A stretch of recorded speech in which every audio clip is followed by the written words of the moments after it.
फेरो मेरे नाम। हरे कृष्णा हे नाथ हे मेरे नाथ, मैं आपकी शरण में हूँ, मैं आपकी शरण में आप हूँ। कृपा करें, आप कृपा करें, मैं आपको भूलूं नहीं। मैं आपको नारायण नारायण।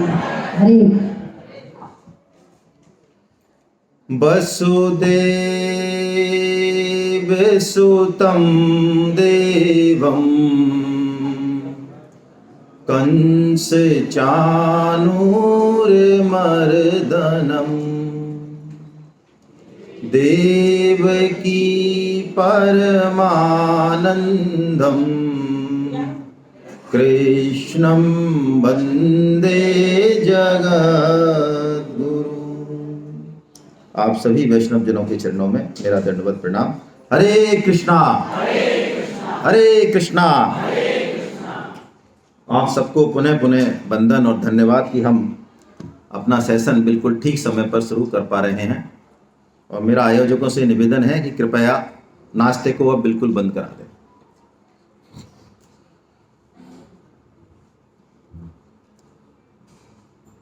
छठवें अध्याय के बिल्कुल अंत में भगवान ने एक बहुत प्यारी बात कही, बहुत दुर्लभ बात। गीता में जितनी भी परम गोपनीय या दुर्लभतम बात है वो अर्जुन ने पूछी नहीं है, पूछ भी नहीं सकते, क्योंकि हमारा जो प्रश्न होता है वो हमारी मन बुद्धि के अनुसार होता है, लेकिन जो तत्व है वो मन बुद्धि की पकड़ में आने वाला नहीं है। वो भगवान कृपा के वश में है, वो प्रेम के वश में है। तो जब साधक सरल हृदय होता है, उसमें निश्चलता होती है, तो वो तत्व जिसके बारे में शायद हम कल्पना भी ना कर सकें, उस तत्व के बारे में भगवान स्वतः अपनी ओर से बताते हैं। गीता में जहां कहीं भी सर्वगुह्यतम या बहुत गोपनीय बात आई है, वह भगवान ने अपनी तरफ से ही कही है, क्योंकि भगवान को अपने मन बुद्धि या ज्ञान के दम पर जानना संभव नहीं है। तुलसीदास जी कहते हैं उन्हें भगवत कृपा से ही जाना जा सकता है।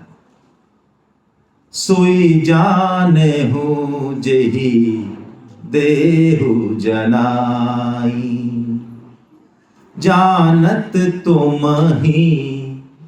ही होए जाई। तुम्हारी कृपा तुम ही रघुनंदन, जान ही भगति भगत और चंदन। भगवान को भगवान की कृपा से, भक्तों के संग से ही जाना जा सकता है, और जब भगवान जनाना चाहे तो जाना जा सकता है। और तुलसीदास जी कहते हैं कि भगवान जब जनाते हैं तो जानते ही भगवान को वो ब्रह्म स्वरूप ही हो जाता है। ये जो ज्ञान मार्गी कहते हैं अहम ब्रह्मास्मि ब्रह्मास्मि, अहम सोहम सोहम सोहम, कुछ नहीं है ये। तुलसीदास जी कह रहे हैं जानत तुम ही हो ही जाएगी। तुमको जानते हुए तुम्हारे समान हो जाता है, क्योंकि हम हैं तो भगवान के अंश।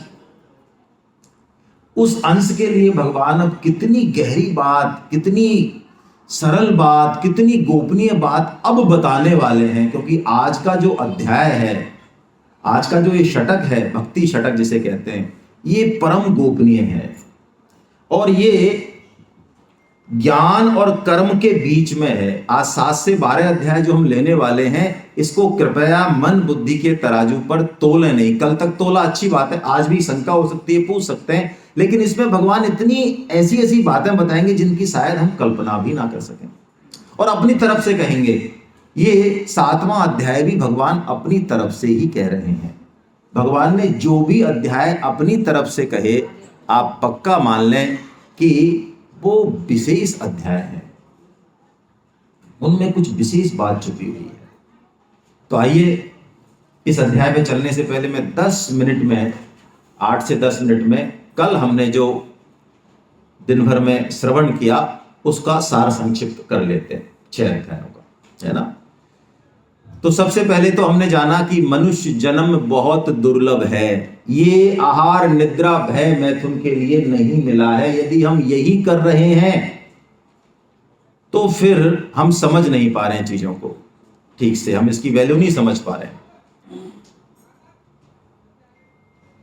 मनुष्य जन्म भगवान ने कृपा पूर्वक दिया, किसी विशेष उद्देश्य के लिए दिया, उस अनंत आनंद को प्राप्त करने के लिए दिया जिसके लिए हम पूरी तरह से योग्य हैं।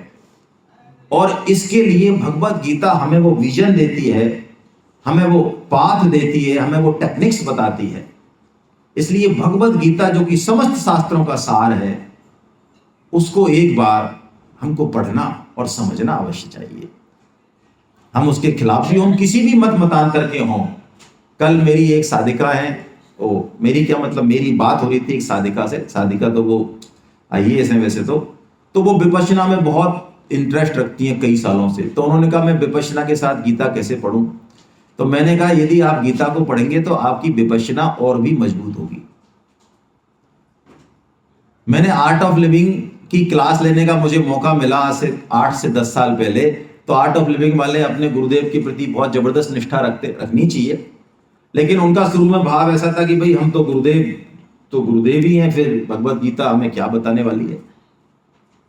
तो मैंने उनसे हाथ जोड़ के पहली क्लास में निवेदन किया, यदि आप अपनी मन बुद्धि ओपन रखेंगे तो आप एक चीज नोट कर लो, 20 साल जुड़ के भी जो गुरुदेव के बारे में आप नहीं जान पाए या गुरुदेव की बातों को आप नहीं समझ पाए, वो चश्मा आपको भगवत गीता पहनाएगी।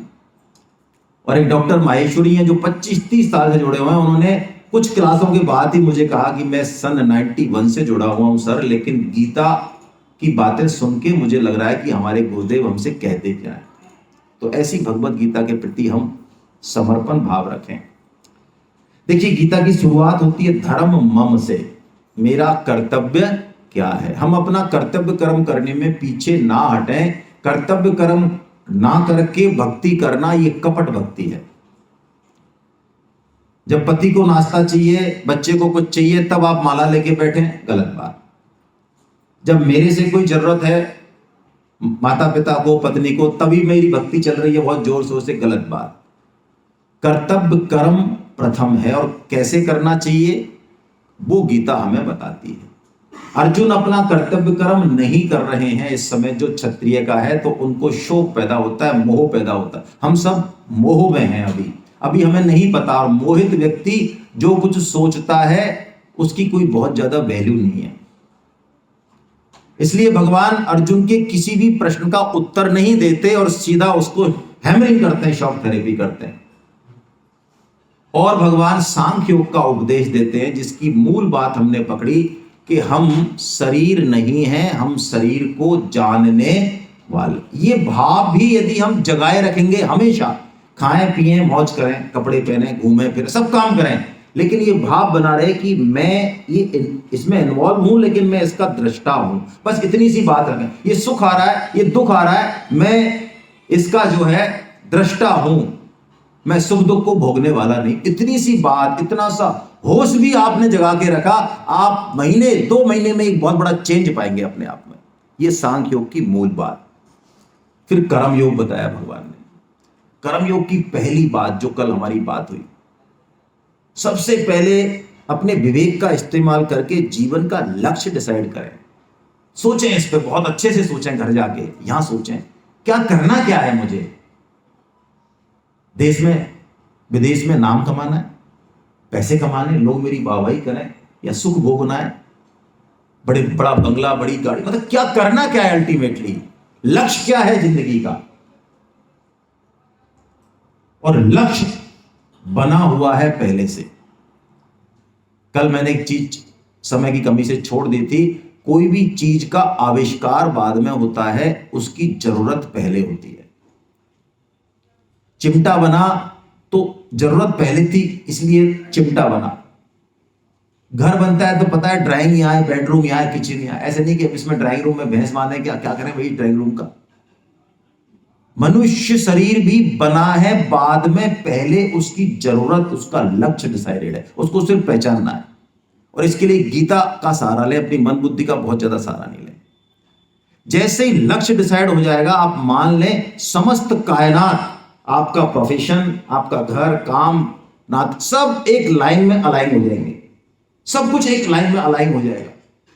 यदि वो नहीं होगा तो कूदते रहें इधर से उधर, 50 चीजें करते रहें, सत्संग करते रहें, कुछ नहीं होने वाला ज्यादा। द्रोणाचार्य यही पूछते हैं अर्जुन से, या बाकी सबसे पूछते हैं, अर्जुन का तो नंबर बाद में। क्या दिख रहा है गुरुदेव? पेड़ दिख रहा है, डाली दिख रही है, चिड़िया दिख रही है। अश्वत्थामा क्या दिख रहा है गुरुदेव? चरण दिख रहे हैं, आपके चरणों में भगवान है। हट हट। अर्जुन क्या दिख रहा है गुरुदेव? मुझे चिड़िया, और चिड़िया के बाद अब आंख, आंख के बाद मुझे सिर्फ वो जगह दिख रही है जहां मुझे निशाना लगाना है। लगाओ निशाना। बाकी को तो बोला ही नहीं निशाना लगाने के लिए। ये लक्ष्य है। यदि हमने ये सोच लिया किसी कृपा से, सत्संग से, पता नहीं आप में से कितने वैष्णव बहुत पारमी वाले बैठे हैं। मैं तो हमेशा नमन करता हूं स्वामी जी की बात मान के। स्वामी जी कहते हैं वक्ता को हमेशा ये होश रखना चाहिए, जागृति रखनी चाहिए कि उससे ज्यादा पारमी वाले श्रोताओं में बैठे रहते हैं। किसकी पारमी से हमारे मन में सत विचार उदय हो रहे हैं हमें नहीं पता। तो यदि सत संकल्प यदि भी आ गया कि शरीर का उपयोग करना है, सदुपयोग करना है, भगवान की बात माननी है, भगवान की वाणी का प्रचार करना, ये हमें लक्ष्य तक बहुत आसानी से पहुंचाएगा। तो इस संकल्प को बचाए रखें। ये नहीं कि 2 दिन 3 दिन बाद जाने के बाद और बस कुछ नहीं ना। संकल्प यदि टिक गए फिर मान अपमान छोड़ें तो ये संकल्प आपको ले जाएगा। संकल्प ही ले जाता है। भगवान तक कोई भी साधन पहुंचता नहीं है, लिख ले आप। भगवान इसकी घोषणा करेंगे आज ही 11.48 में करेंगे। न वेद यज्ञ न अध्ययन दाने न च क्रिया भी न तपो भी रुग्रे। अर्जुन, मैं किसी भी वेद के अध्ययन से, तप से, ज्ञान से, समाधि से किसी से नहीं मिलता हूं। फिर 53 में कहते हैं 11 ना हम वेदे न तपसा न दाने न च यज्ञया। अर्जुन, मैं किसी से भी नहीं मिलता हूं। अरे समाधि से नहीं, वेद से नहीं, किसी से नहीं, किसी से नहीं। हम तो 64 माला करते हैं सब, नहीं, किसी से नहीं। संकल्प बनाए। इस कर्म योग को भगवान ने 3रे अध्याय में बहुत अच्छे से कहा, 4थे अध्याय में और विस्तार से कहा, और फिर भगवान ने 5वें अध्याय में बताया अर्जुन कर्म योग, सांख्य योग, ये दोनों फल में एक हैं। रास्ते अलग अलग हैं लेकिन फल में एक है। कोई किसी को, हम लोग बहुत जल्दी अपने मत को श्रेष्ठ, सर्वश्रेष्ठ और दूसरे को कनिष्ठ मान बैठते हैं। ये जो हम करते हैं ना, इससे बुद्धि की सीमितता, अधकचरापन ही पता चलता है। और ये हमें बड़ी समस्या है सभी लोगों में। अपने मत पे अटल रहना, अपने गुरु में निष्ठा रखना, ये एक बात है, लेकिन दूसरे को कमतर समझना, उसकी निंदा भाव रखना, ये बिल्कुल अलग बात है। तो यदि सांख्योग का हम में योग्यता है, उसके लिए 2 योग्यता बताई। हम में स्पष्ट विवेक है क्या? विवेक का मतलब क्या हमने कल समझा। जो सत है उसको सत जान लेना, जो असत है उसको असत जान लेना। असत क्या है? जो बदल रहा है, जो नष्ट हो रहा है। शरीर बदल रहा है, नष्ट हो रहा है या नहीं? हां, तो ये असत है। असत को पकड़ना भी चाहेंगे तो भी पकड़ नहीं पाएंगे, और सत को छोड़ना चाहेंगे तो भी छोड़ नहीं पाएंगे। ये विवेक यदि है तो मनुष्य है। इससे कोई मनुष्य नहीं होता। स्वामी जी ने और भगवान ने दोनों ने ही गीता में बहुत स्पष्ट रूप से कहा है। कोई नराकृति को लेकर अपने आप को यदि मनुष्य मान रहा है तो महामूर्ख है वो। परम सिद्धे स्वामी जी की बातें इतनी जबरदस्त हैं। ऐसे संत यदि हमारे बीच में हैं तो हमें निहाल हो गए, हम ऐसा मान लें। स्वामी जी से एक बंदे ने प्रश्न किया, हमारे जैसे नहीं, प्लीज अपने मोबाइल बंद कर दें भाई, है ना। यदि आपसे नहीं आता है तो सहायता ले लें बगल वाले की, है ना।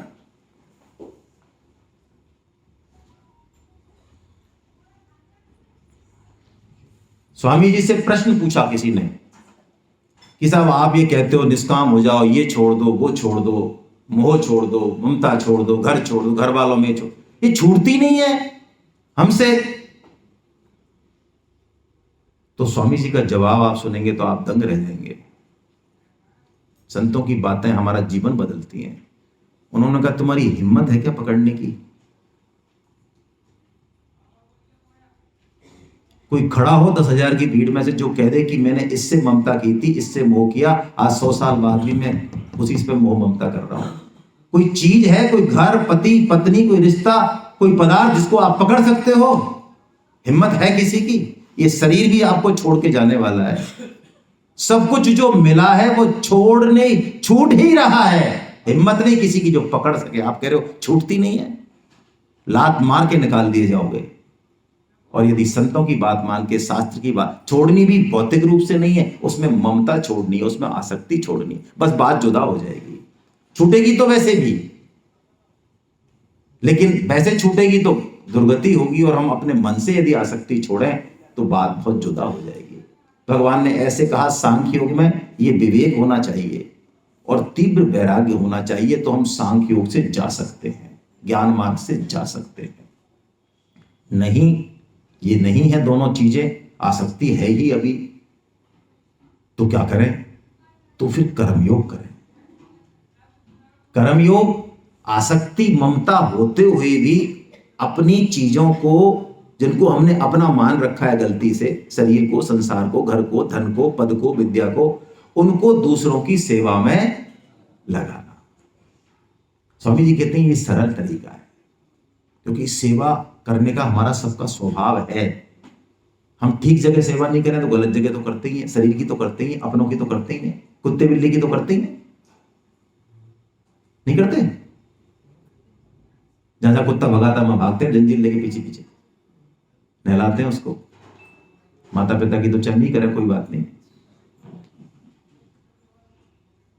तो स्वामी जी को उदाहरण देते हैं, आपकी थाली में 4 रोटी हैं और आपको 2 रोटी, बगल में कोई आ गया, मित्र आ गया, कोई रिश्ता, उसको 2 रोटी निकालनी है। अब आपने कभी देखा हो, शुरू में हमें तो स्टूडेंट लाइफ में जब रोटी बनाते थे तो 7-8 में से मुश्किल से 3-4 गोल गोल निकल के आती थी, बाकी तो आड़ी तिरछी होती थी। शुरू में तो उनको तो खा जाते थे, तो बाकी रख देते थे। तो जो जिनके संग रहते थे ब्रदर वगैरह, वो कहते यार तू तो बहुत जल्दी रोटी बनाना सीख गया, गोड़ यार क्या रोटी बनाई, हमें पता है आप कैसी रोटी बनाना सीख गए। वो तो आड़ी तिरछी तो हमने खा ली। तो आपको यदि 2 रोटी निकालनी है किसी को, तो कौन सी वाली निकालेंगे आप?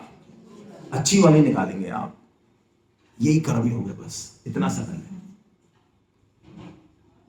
स्वामी जी बहुत स्पष्ट रूप से इसको बताते हैं, हम ग्रस्त हैं तो संग्रह होगा होगा होगा। हम भिखमंगे नहीं रह सकते, रहना भी नहीं चाहिए। ग्रस्त हैं, कल 20 आदमी आ गए, संत आ गए, व्यवस्था हो हमारे पास अच्छे से, उनका खाने पीने का अच्छा इंतजाम हो, उनका कोई अतिथि आया उसको कैसे अच्छी से अच्छी सुविधा मिले, ये हमारी ड्यूटी है। लेकिन एक बहुत बड़ी बात जो वो कहते हैं कर्मयोग में, जितने से हमारा काम चल रहा है, यावत भ्रियेत जठरम तावत सत्वम ही देहि नाम, श्रीमद् भागवतम का बहुत प्यारा श्लोक है। जठरम यानी जितने से हमारा उदर पूर्ति हो जाए, हमारी और हमारे परिवार वालों की, तावत सत्वम ही देहि नाम, कर्म योगी उतने को ही अपना मानता है। उससे अधिक का मेंटेन तो करता है, रखता भी है, लेकिन अपना नहीं मानता। और यदि कोई मानता है तो क्या कहते हैं स्वामी जी, कि उसको डंडे पड़ने चाहिए। जो चोर की सजा, वो श्लोक कह रहा है, मैं नहीं कह रहा हूं भाई, अधिकम योभिमन्येत सस्तेन दंडमर्हति, श्लोक के बोल रहा है, भागवत बोल रही है। आप कहेंगे बहुत मुश्किल है साहब। मुश्किल है नहीं, मुश्किल मान रखा है। मैं एक छोटा सा एग्जाम्पल दूंगा आपको। आप में से कई लोग सर्विस क्लास से हैं। आपके ऑफिस में बहुत बढ़िया कुर्सी है, 1 लाख रुपए की, बहुत बढ़िया एसी है, टेबल भी है, बढ़िया सामान है, ऐसा कि ऐसा ही आपको किसी ने जो है आप खरीद लिया, चलो ऐसा मान लेते हैं, घर पे भी खरीद लिया आपने, सेम ब्रांड खरीद लिया। अब एक दिन जो है आप बैठे हैं घर पे और खबर आई कि साहब आपका एसी कोई शॉर्ट सर्किट हो गया और सारा सामान। कितने घंटे निकालते हो आप उनके साथ? कहीं तो कर्म 18 घंटे भी काम करते। कैसा रिएक्शन होगा आपका? ठीक है, देखो भाई कैसे जला, देखो देखेंगे, कुछ नया लाएंगे, कुछ करेंगे, इट्स ओके, जो भी कामनाएं करोगे। एक दिन आप ऑफिस में बैठे हो और ऐसा ही फोन आपके घर से आए कि जो आपके ऊपर एक कमरे में जो 1 लाख का एसी और 1 लाख की टेबल और वो सारा शॉर्ट सर्किट से साफ हो गया, कैसा रिएक्शन होगा आपका? कुछ अलग होगा। अच्छा, किनके साथ ज्यादा समय बिताते हैं आप? ऑफिस वालों के साथ ही घर वालों? घर पे तो कभी कभार बैठते हैं, आधा घंटे घंटे भर नहीं भी बैठते हैं, और उनके साथ तो रोजाना 12 13 14 घंटे बैठते हैं। फिर क्यों नहीं समस्या वहां हुई? समस्या वहां ज्यादा होनी चाहिए थी, वहां नहीं हुई। यहां कम होनी चाहिए थी, यहां कम हुई। क्यों भाई? क्यों? गुड़िया गुड़िया बताएगी पीछे से। क्यों बिटिया बता?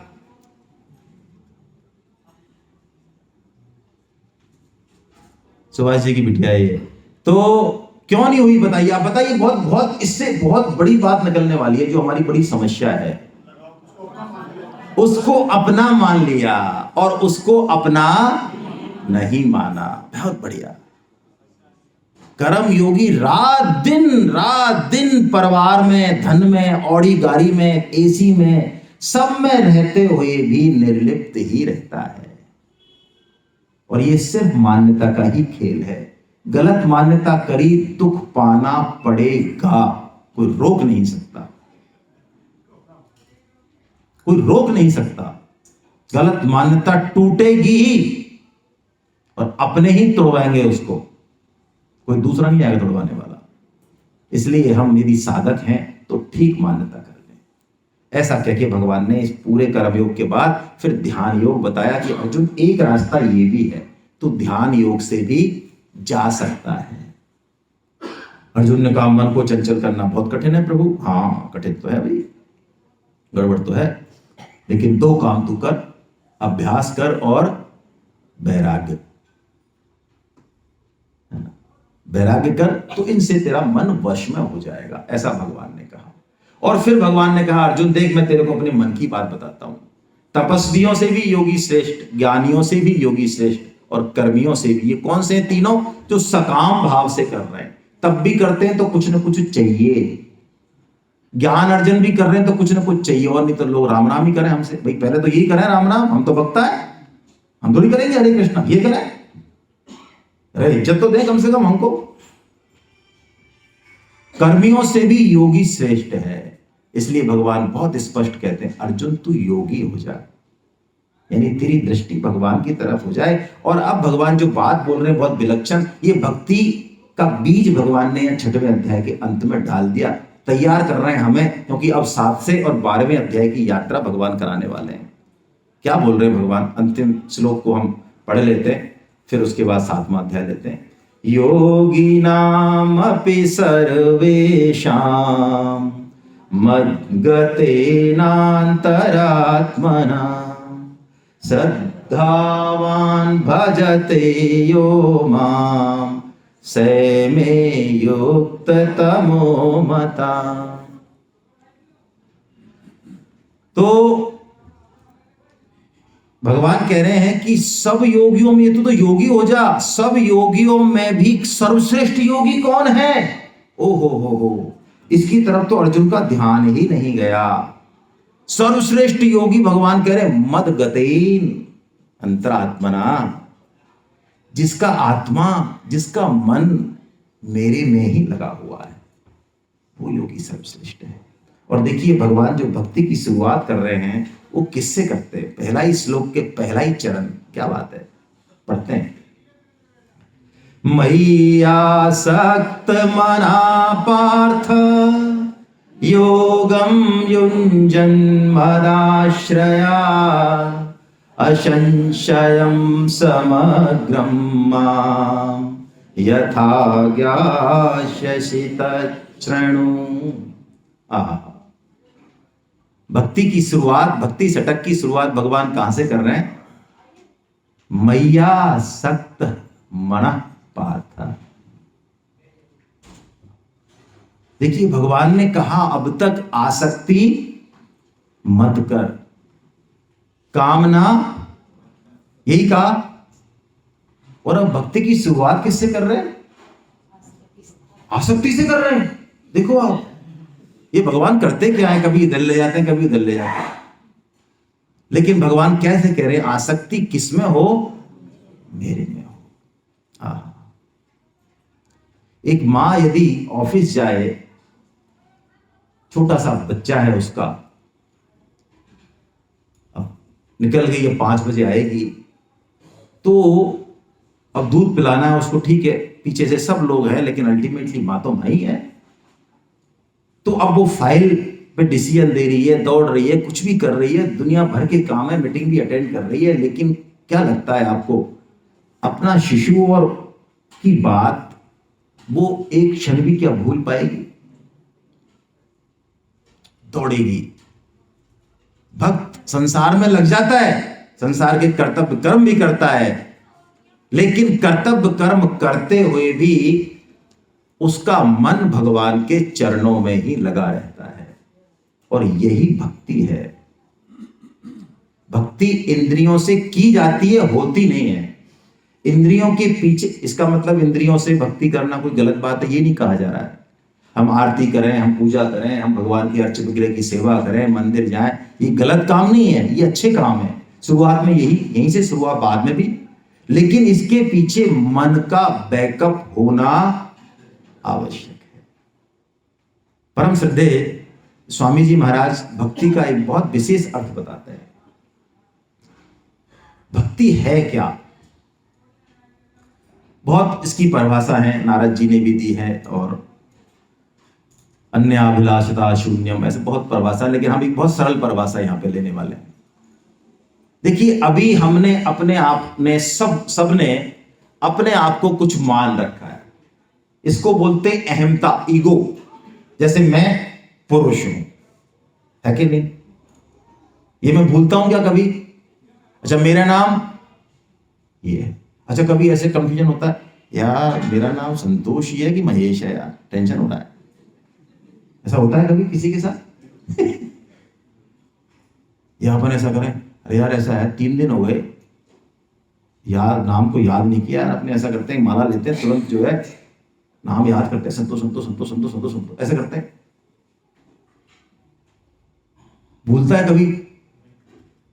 अरे और तो छोड़ो, जब मन बुद्धि इंद्रियां सो जाती हैं, जिसको शास्त्र कहता है सुषुप्ति, यानी जब हम गहरी नींद में होते हैं, तब भी यदि 2 या 3 बंदे सो रहे हैं, महेश, सुरेश, रमेश, तो महेश को यदि आप आवाज दो तो बहुत चांस है कि महेश ही उठेगा, चांस है।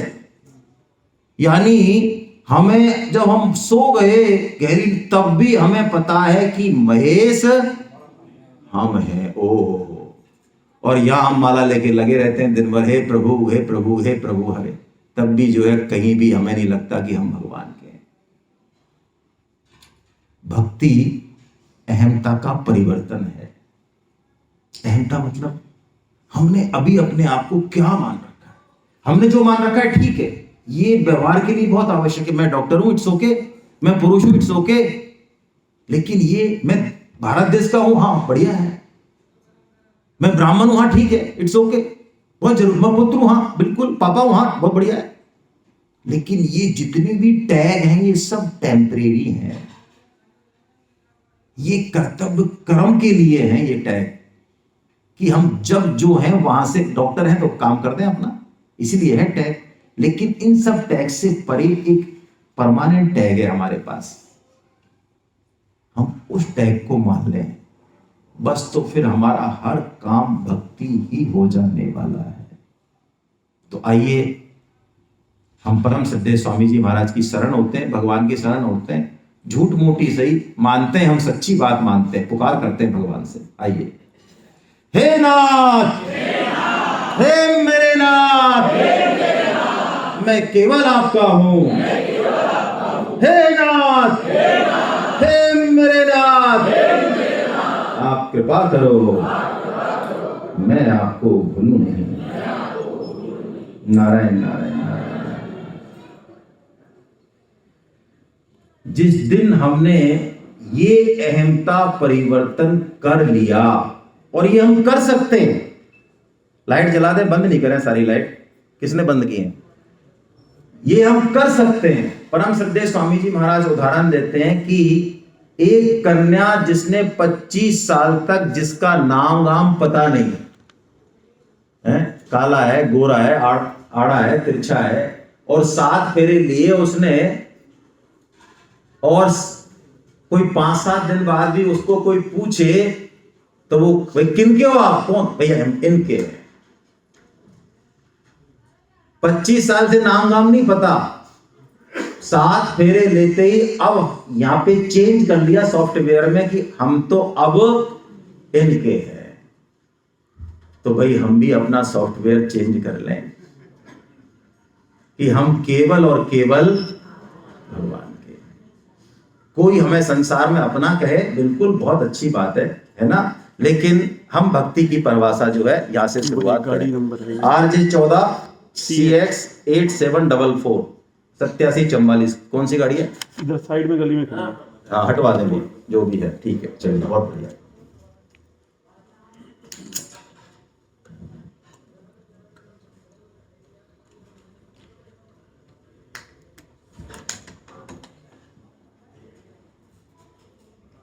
तो अब भगवान ने यहां यही बात कही, ये प्यारी बात है, ये नींव है भक्ति षटक की, इसलिए थोड़ा समय दे रहे हैं इस पर।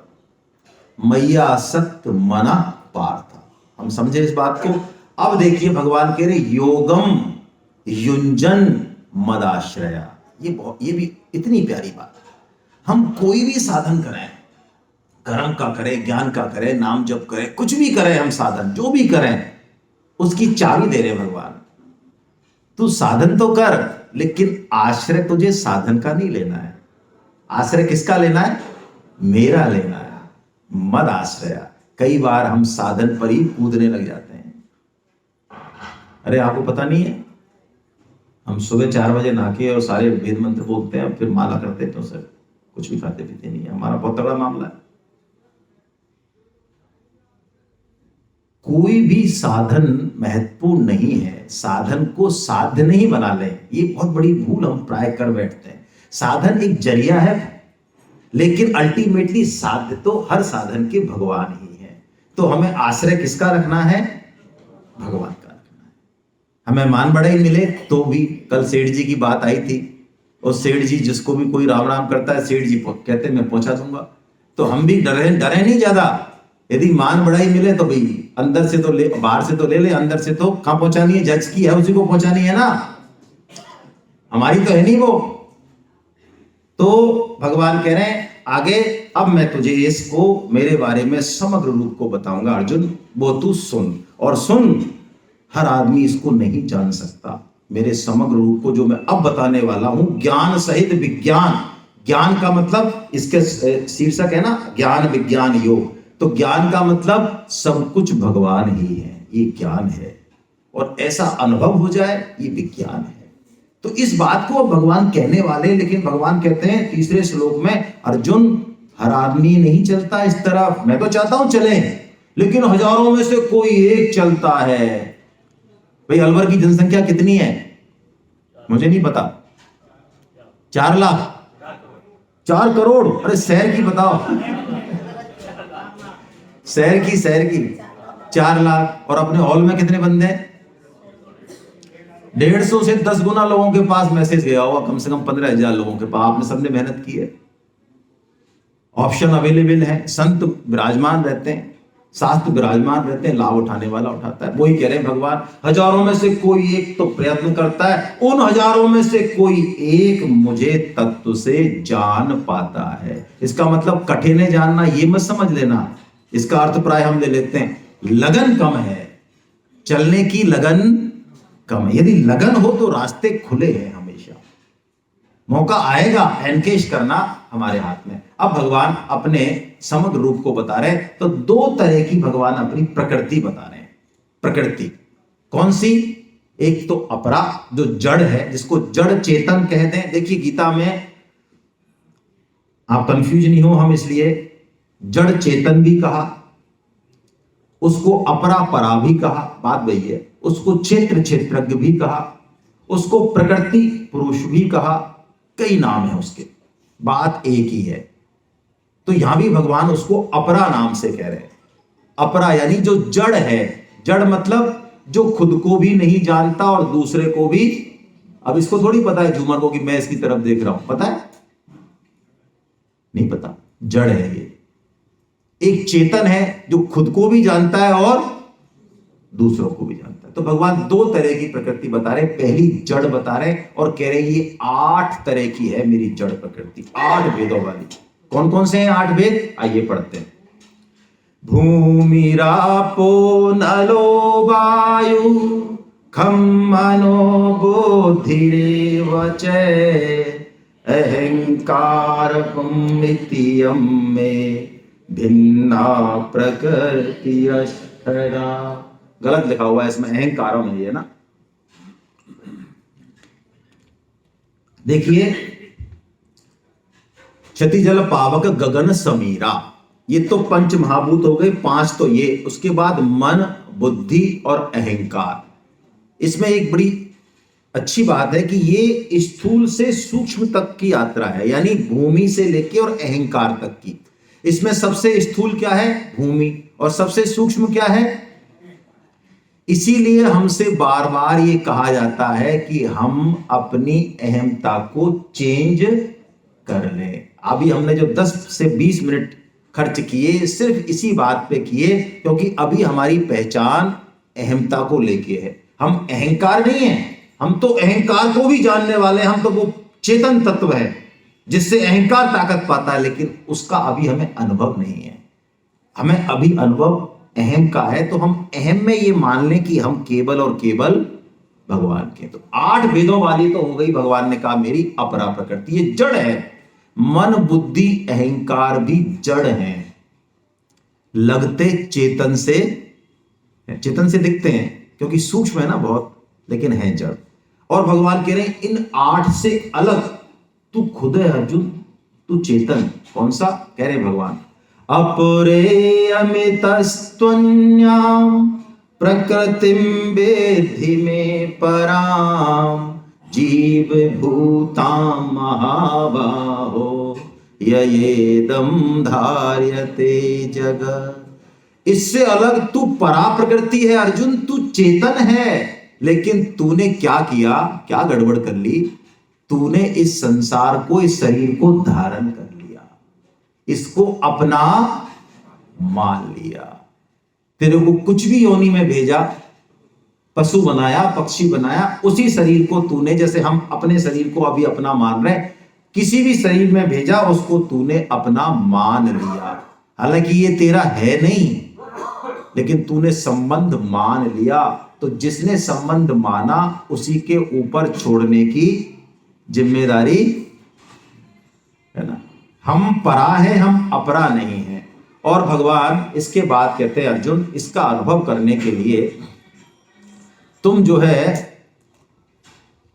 भगवान ने एक उदाहरण दिया बहुत अच्छा यहां पे कि ये जगत जो है ना, इसमें वास्तव में जड़ चेतन, ये 2 भेद तो हम बताते हैं, शास्त्र सभी भगवान ने भी बताए, लेकिन वास्तव में जब चेतना का स्तर बहुत उच्च हो जाता है तब कोई भी भेद रहता नहीं, क्योंकि तत्व एक है।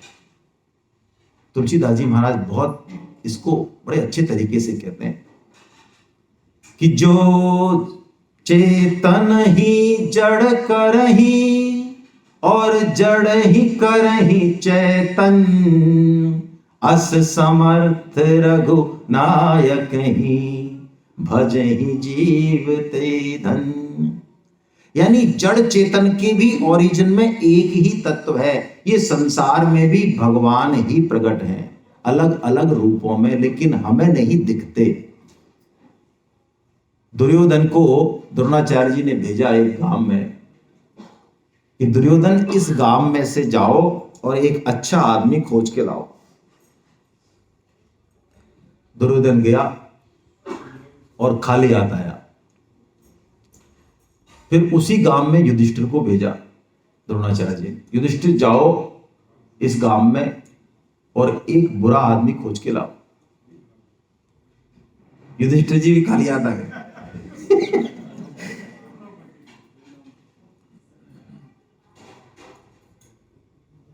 गलत है दोनों? नहीं, सही है। हमको क्या करें, ठाकुर जी के मंदिर में जाके भी हमें भगवान नहीं दिखते।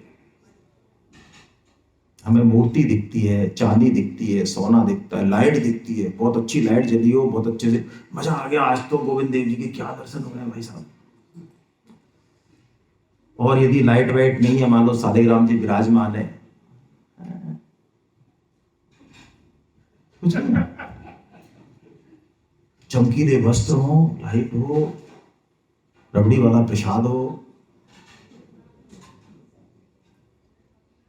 माला करते हैं, प्रसाद आता है, देखते हैं क्या है भाई, कहते हैं ऐसा चना चबट, अरे आपको पता नहीं है माला में प्रसाद नहीं लेते भाई।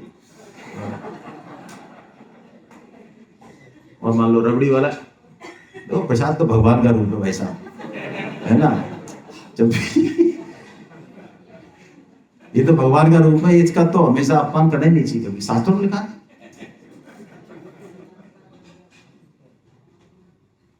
हमें संतों को संसार में हर व्यक्ति में भगवान दिखता है,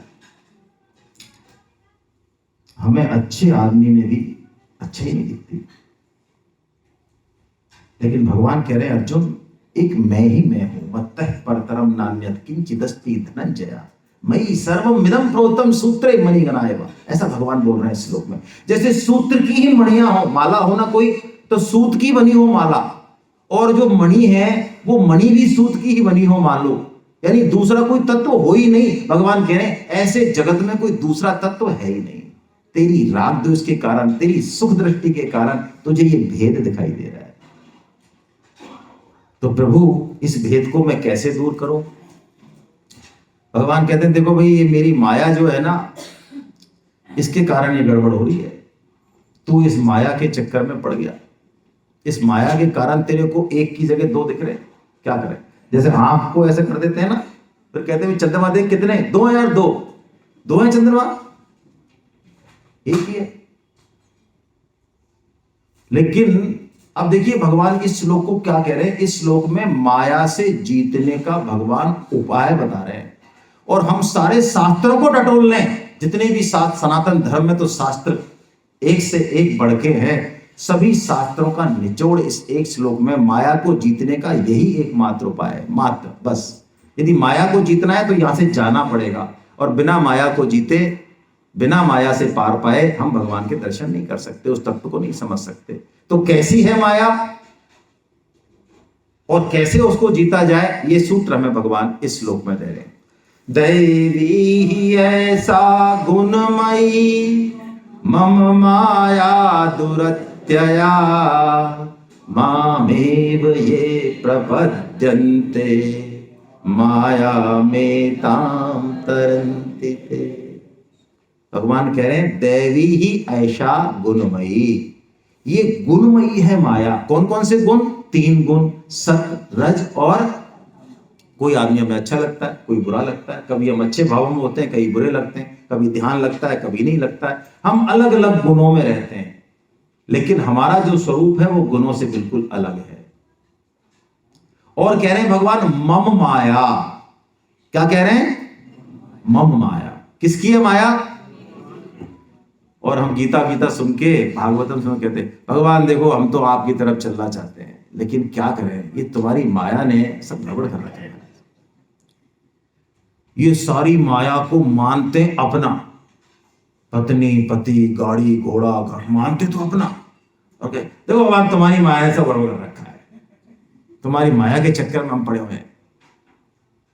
लेकिन भगवान तो क्या घोषणा कर रहे हैं? मम माया, मेरी है माया, तो जिसकी है उसकी मान ले, तो फिर माया हमारा कुछ नहीं। और भगवान कह रहे हैं दुरत्य है ये माया। दुरत्य का मतलब तू इसको पार पा जाए अपने साधन से, ये संभव नहीं। बड़े बड़े ऋषि मुनि, अरे शंकर भगवान, कोई भी आप देखो शास्त्रों में एक से एक कहानियां मौजूद हैं।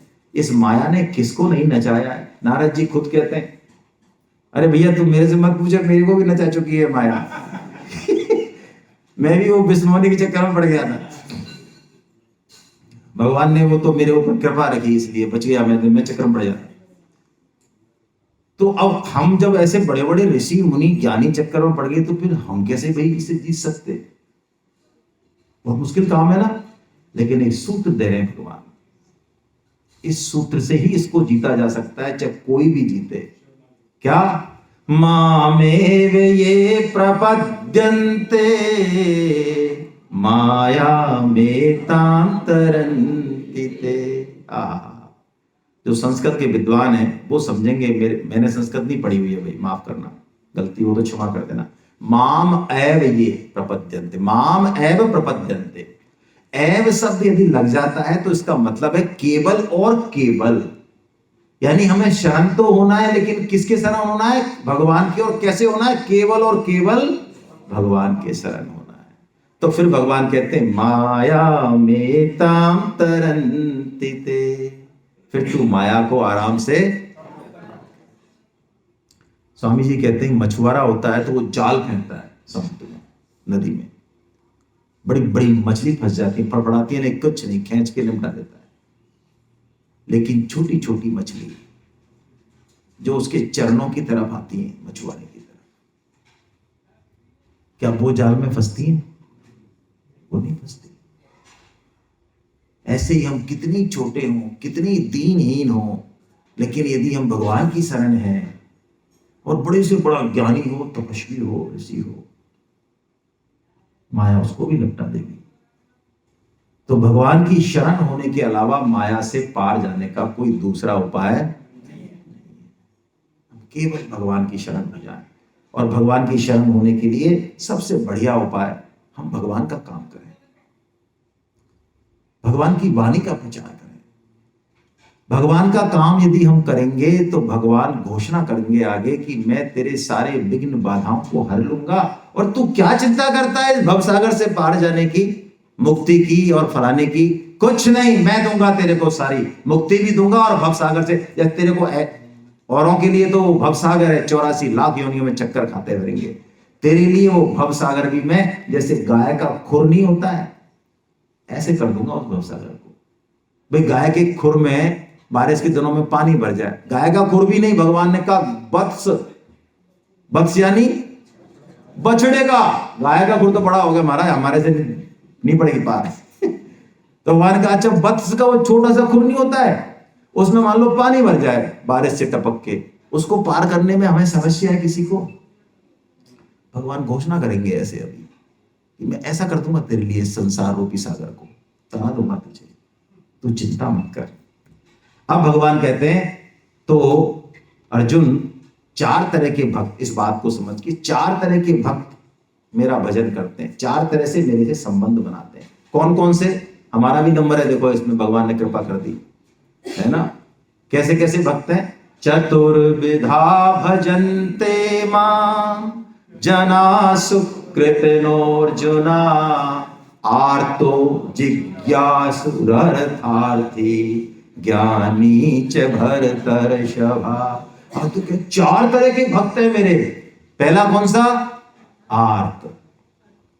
देखो जब संकट आए तो ठीक है, बाकी सब हैं लोग, लेकिन केवल और केवल भगवान से वो आश्रय ले, उससे पुकार करे।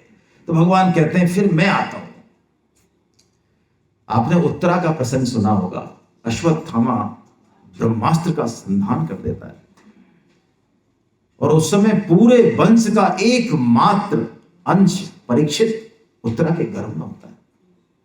ब्रह्मास्त्र छोड़े उसको, जला के खाक कर दे उसके गर्भ को। उस समय सारे पांडव वहां मौजूद हैं, अर्जुन युधिष्ठिर सब बड़े से बड़े योद्धा वहां मौजूद हैं, लेकिन उत्तरा है, वो किससे पुकार करती है? भगवान श्री कृष्ण से पुकार करती है कि प्रभु ये महान संकट है, ये मेरा गर्भ, ये जलाया जा रहा है, इस मेरे गर्भ को ये अस्त्र। भगवान इतने शिशु रूप में अंगूठे जैसा रूप लेते हैं और अपने सुदर्शन चक्र से उसके गर्भ में उस ब्रह्मास्त्र की अग्नियों को काट के शीतलता प्रदान करते हैं। वो परीक्षित देख रहे होते हैं कि कोई है, ये कौन पीले दुपट्टे वाला चक्र लेके मेरे को बचा रहा है। इसलिए वो जब गर्भ से बाहर आते हैं तो वो उसी को ढूंढते हैं कि वो कौन है, वो परीक्षा करते हैं, अच्छा ये वही तो नहीं है, कौन है वो, इसलिए उसका नाम हुआ परीक्षित। आर्तो, फिर जिज्ञासु, जैसे कि अर्जुन है, भगवान से चाहे एलकेजी का प्रश्न हो तो पूछते हैं, चाहे पीएचडी का हो तो पूछते हैं। परीक्षित सुखदेव जी से कैसे कैसे प्रश्न पूछते हैं भागवतम में। आप देखिए, लोग कहते हैं आपके यहाँ तो लॉजिक नहीं है इंडियन कल्चर में, धर्म में। अरे महामूर्ख राज, हमारे सारे शास्त्र प्रश्न और उत्तर की श्रेणी में, कोई पढ़ के तो देखे। गीता कैसी है, कहां से शुरू हुई? प्रश्न और उत्तर से। भागवतम क्या है? प्रश्न और उत्तर। आप जाके देखिए अंदर। अरे प्रश्नोपनिषद, केनोपनिषद, प्रश्नों की भरमार। और लॉजिक, लॉजिक तो हमारे जैसा कहीं है ही नहीं। तो जिज्ञासु। और अब हमारा नंबर आ रहा है। हाँ, ये बड़ी बड़ी पोल पोल पोल पट्टी चल रही है भाई ये तो। हाँ, भगवान इसको भी भक्त कह रहे हैं क्या? अर्थार्थी, अर्थ यानी भाई सॉरी, फिर सही है, फिर तो गीता में आ गए हम, ये अच्छा आ गया। अब तो हम जरूर धन्यवाद देंगे जो हमको लेके आया। संभलें थोड़ा सा। देखिए, ये अर्थ तो चाहता है, ठीक है, चाहता है अर्थ, धन चाहता है, ऐश्वर्य चाहता है, संपदा चाहता है, लेकिन चाहता किससे है? केवल भगवान से चाहता है। आपने देखा होगा कभी माँ बच्चे को जो है पीट देती है, हमारी भाषा में जब ज्यादा पीट देती है उसको कूटना कहते हैं, कूट देती है।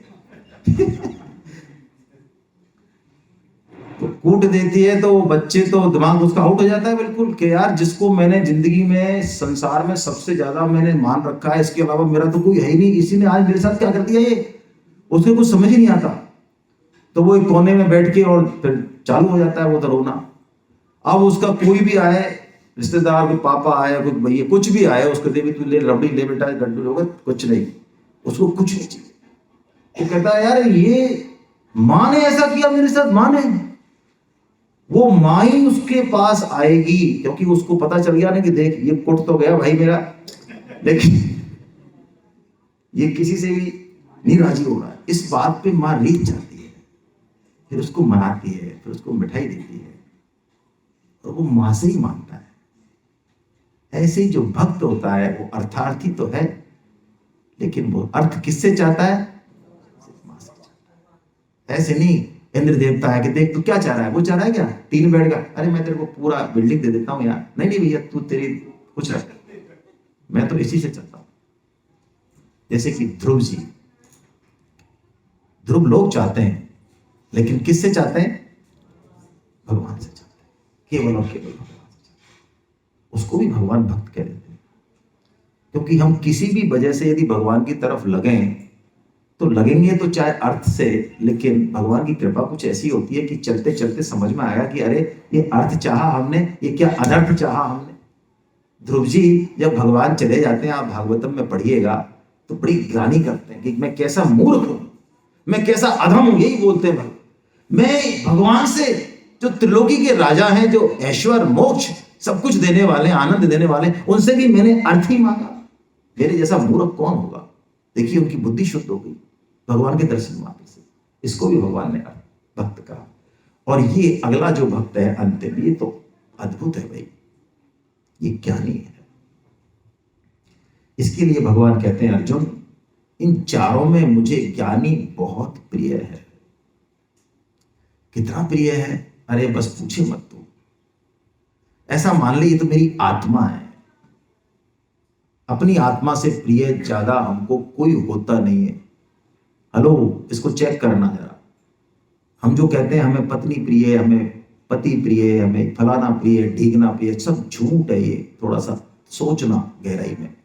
हमें वही प्रिय है जो हमारी आत्मा को सुख दे रहा है, बस दैट्स ऑल। जो स्वार्थ को सिद्ध कर रहा है हमें वही प्रिय है। बहुत कड़वी बात है ये। सुर नर मुनि सबके यह रीति, स्वार्थ लागी करहि सब प्रीति। स्वार्थ जितना पूरा हो रहा है उतनी ही प्रीति है संसार में। स्वार्थ कम, प्रीति कम। स्वार्थ ज्यादा, प्रीति ज्यादा। तुलसीदास जी बहुत कड़वा उदाहरण देते हैं। जो बच्चा माँ के बिना 1 घंटे 1 मिनट नहीं रहने वाला, पों पों करके पूरे घर को उठा लेता है, शायद वक्त ऐसा आए कि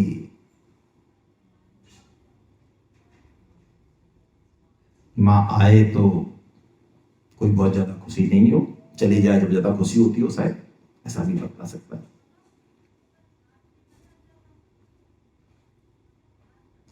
लेकिन भगवान का ये जो ज्ञानी भक्त है, ये कितना भी सुख दुख हो, सब कुछ हो, ये सिर्फ और सिर्फ भगवान को ही चाहता है। प्रियो ही ज्ञानिनो अत्यर्थम अहम सच मम प्रिय।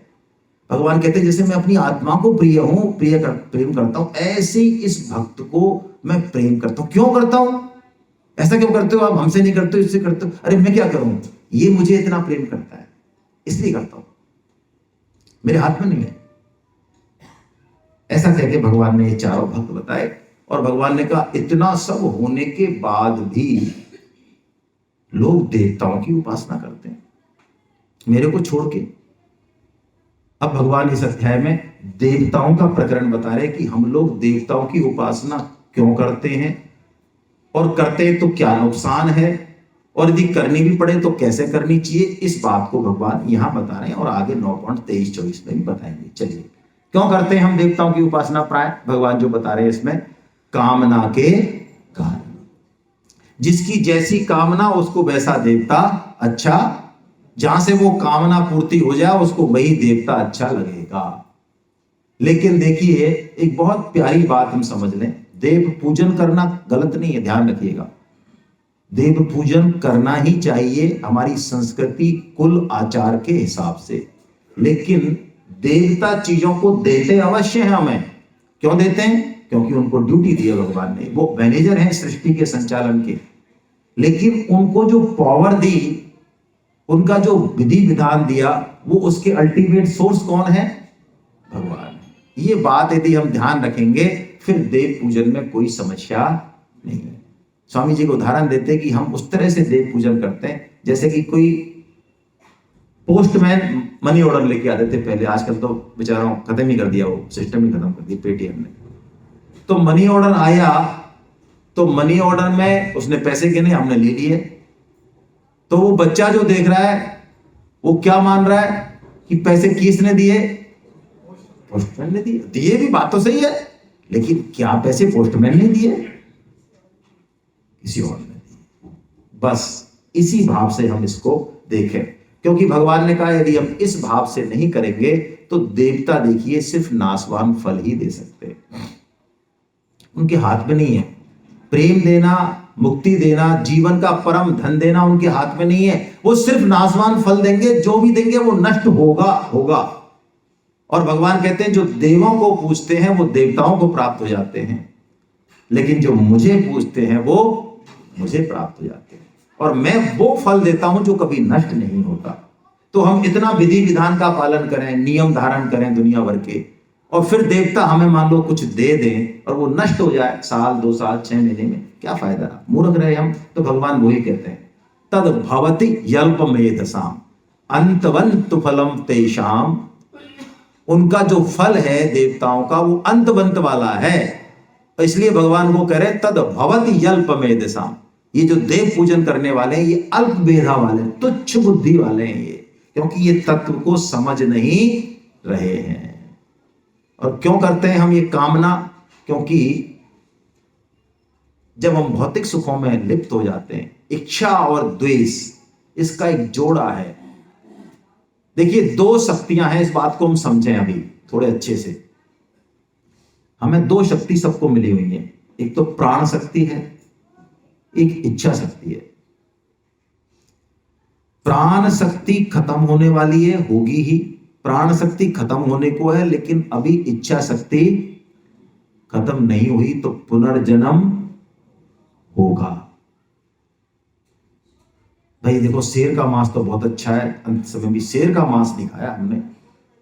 हाँ, ऐसा होता है मांसाहारी में तो अब आप इनवाइट कर रहे हैं कि आपको एक ऐसी योनि मिले पशु की जिसमें कि आप शेर का भी मांस। हमारा जो जन्म है ना, ये बहुत बड़ा एक साइंस है। जिस तरह की इच्छाएं हम करते हैं उस तरह की इच्छाएं भोगने के लिए फिर हमें मिलने वाला है। तो साधक क्या करेगा? साधक प्राण शक्ति नष्ट होने से पहले अपनी इच्छा शक्ति को खत्म कर दे। यदि प्राण शक्ति नष्ट होने को और इच्छा अभी भी बनी हुई है, फिर तो हम खुद ही पीली चिट्ठी भेज रहे हैं। इसलिए यदि मान लो रबड़ी खा खा के भी रबड़ी से पीछा छूट रहा हो तो इसमें भी दिक्कत नहीं है। ये भी एक तरीका है। कई बार अति भोग से भी वैराग्य प्रकट होता है। आप देखते ही होंगे, हम जो भी भोग करते हैं उस भोग की पूर्णता के बाद एक क्षण को तो वैराग्य आता ही है कि अरे हमने ये क्या कर बैठे। उसको क्षण को, उस विवेक को यदि हम पकड़ लें तो बात बन जाएगी। तो भगवान कह रहे हैं ये इच्छा और द्वेष का ये जो जोड़ा है ना, इससे हमारी बुद्धि भ्रमित हो जाती है। अर्जुन, द्वंद्व मोहेन भारता, इससे अच्छा काला पीला पीला नहीं दिखता। जैसे पीलिया के रोगी को सब कुछ पीला दिखता है, मिस्त्री भी कैसी लगती है? कड़वी लगती है। जिसका काम में रस है, जिसका भोग में रस है, उसको सत्संग में बैठा दो आप, पहले तो बैठेगा ही नहीं। बैठेगा तो वो जो है ऐसे मुंह फाड़ेगा, जो सब है करने लग जाएंगे। उससे भी नहीं पड़ेगी पार तो फिर वो कुछ ना कुछ बात चलाएगा, और नहीं तो मोदी जी की बात ले आएगा। और आप कैसे भी नहीं मानोगे तो फिर उठ के वो चलिए सो ही लेगा कम से कम, और नहीं तो खर्राटे मार देगा। अड़ोस पड़ोस वाले तो डिस्टर्ब हो कम से कम। ये द्वंद्व और मोह, इससे हमें सही बात भी सही नहीं लगती। भगवान कहते हैं अर्जुन, इससे सारे प्राणी मोहित हो रहे हैं। इसलिए हम देखिए इच्छाओं को कम करते चले। साधक ठीक है, एक अच्छे घर में जन्म में बहुत लग्जरी है, इट्स ओके, भागने की जरूरत नहीं है। कहां भागेंगे, कहां जाएंगे? ये शरीर तो रहेगा ना, इसको भी सब कुछ चाहिए ही आखिर।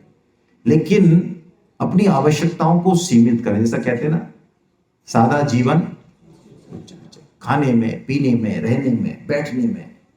मतलब ऐसा नहीं कि एक तूफान मच जाए आप जहां पहुंचो। कई लोग ऐसे होते हैं कि पूरा घर उनके आगे पीछे घूमता रहता है, तो भी वो प्रभु जी प्रसन्न ही नहीं होते। एक ऐसा सिस्टम चाहिए, उनकी सारी चीजें सेट है, इतना पर्टिकुलर। भगवान अगली कौन सी योनि में जा रहे हैं, गधा बनने वाले, वो छोड़ो आप, अभी तो सब कुछ सेट है। ठीक है, कभी हाथी और कभी घोड़ा और कभी पैदल चलना, जी क्या फर्क पड़ता है। अपने आप को बिल्कुल ठीक से रखें। निष्काम होंगे तो शास्त्र की बातें समझ में आएंगी, इच्छा रहित हो जाए बिल्कुल। और ये जो बंदा निष्काम हो जाता है ना, आप देखिए वो बहुत सुख पाता है। अब मैं उदाहरण दे देता हूं, लौकिक मेरे से रुका नहीं जाता, समझ में ये दिक्कत है मेरे, आ जाता है। तो पहले तो जो है माता बहनें परेशान रहती हैं कि अरे हम मर गए, 20 साल हो गए, कोई संभालने वाला नहीं आया इस घर में, पिस गए हम तो, मर गए, हम कहीं जाना चाहते, हम कुछ करना चाहते। और जब वो बहू रानी आ जाती है तो फिर जो है वो चाबी का छल्ला देते हुए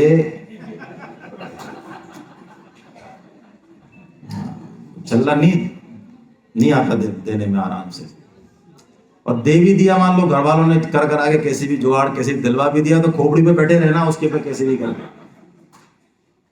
अब ये क्या बीमारी है? ये बीमारी तो ओढ़ी हुई है भाई, ये तो खुद की ओढ़ी हुई है। तो इच्छा द्वेष समित्थेना। अब भगवान 6 नए शब्द बता रहे हैं, यहां पे समग्र रूप का वर्णन कर रहे हैं ना। 6 नए शब्द हैं, इनके बारे में हम पढ़ते हैं श्लोक को। साधिभूताधिदैवं मां साधियज्ञं च ये विदु प्रयाण काले पिचैमां ते विदुर्युक्त चेतसा। अधिभूत यानी क्षर भाव। जो भी ये शरीर संसार दिख रहा है, जो नष्ट हो रहा है, ये सब अधिभूत है, पंचमहाभूत। अधिदैव मतलब जितने भी देवता हैं, ब्रह्मा जी, ये सब अधिदैव सृष्टि है भगवान की। और अधियज्ञ मतलब भगवान स्वयं, भगवान विष्णु।